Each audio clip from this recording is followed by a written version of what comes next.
পবিত্ৰ ৰমজান মাহ আৰু পবিত্ৰ ৰমজান মাহত চেহেৰীৰ এটা গুৰুত্বপূৰ্ণ সুকীয়া স্থান আছে আৰু চেহেৰীৰ বাবে থলুৱা জৈৱিক মাছ আমাৰ বৰিচিপা জামে মছজিদৰ ৰাজহুৱা পুখুৰীত এইদৰে মাছ মৰা হৈছে আৰু সেই মাছ উঠাই সাধাৰণ ৰাইজক সুলভ মূল্যত দিয়াৰ ব্যৱস্থা কৰা হৈছে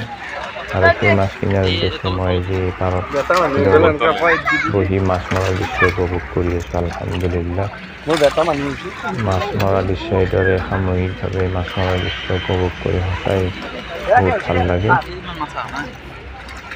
আৰু সকলোৱে পবিত্ৰ ৰমজানৰ মোবাৰক জনালোঁ পলমকৈ হ'ব